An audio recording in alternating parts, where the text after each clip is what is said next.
Let me tell you something, visualizing your goal and going after it makes it fun. You got to have a purpose no matter what you do in life. You got to have a purpose.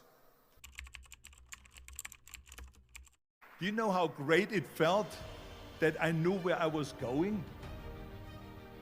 Imagine the majority of people don't know where they're going. I knew where I was going, that I'm going to become this bodybuilding champion just like him. So it was just a question of how do you do it? I was so relieved because when you have a goal, when you have a vision, everything becomes easy. I felt so blessed that I knew what I was doing. It's like a medical student that studies and knows he wants to become a doctor. You know where to go. So I knew where to go. So people always ask me, when they saw me in the gym in the pumping iron days, they say, why is it that you're working out so hard? 5 hours a day, 6 hours a day, and you have always a smile on your face. The others are working out just as hard as you do, and they look sour in the face. Why is that? And I told people all the time, I said, because to me, I'm shooting for a goal. In front of me is the Mr. Universe title. So every rep that I do gets me closer to accomplishing that goal, to make this goal, this vision turn into reality. Every single set that I do, every repetition, every weight that I lift will get me a step closer to turn this goal into reality. So I couldn't wait to do another 500-pound squat. I couldn't wait to do another 500-pound bench press. I couldn't wait to do another 2,000 reps of sit-ups. I couldn't wait for the next exercise, for the next half hour of posing and all the kind of things that you have to do to be a champion. And with the age of 20, I went to London and I won the Mr. Universe contest as the youngest Mr. Universe ever. And it was because I had a goal.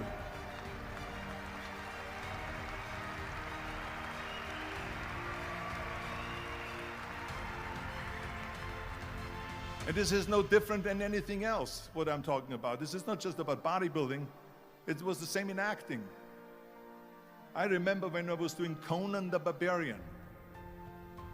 I was crawling on the rocks with a sword in my arm, crawling on all four. And of course, being that it's Conan, I didn't have clothes on or anything like that, right? So I was kind of, my knees were bare, my elbows were bare and everything else. And I'm crawling on the rocks. So after 10 takes,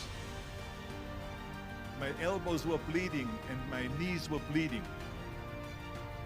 And the director came to me and he said, Arnold, I'm so sorry that you have to go through this, but you need one more take.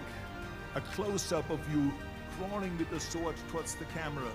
Can you handle one more take? And I said to him, I don't know what you're talking about. He says, I'm totally fine. He says, but you're bleeding. I said, because I don't feel it, because I can visualize what the scene will look like in a film.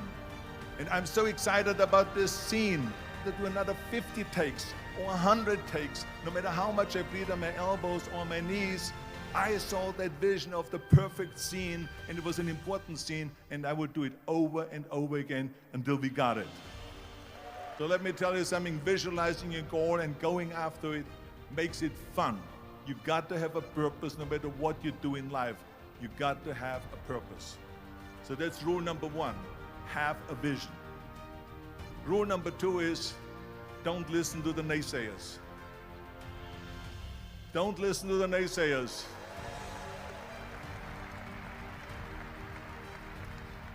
Everything I ever did, the thing that I heard out of people's mouth was, that's impossible. That can't be done. Or no.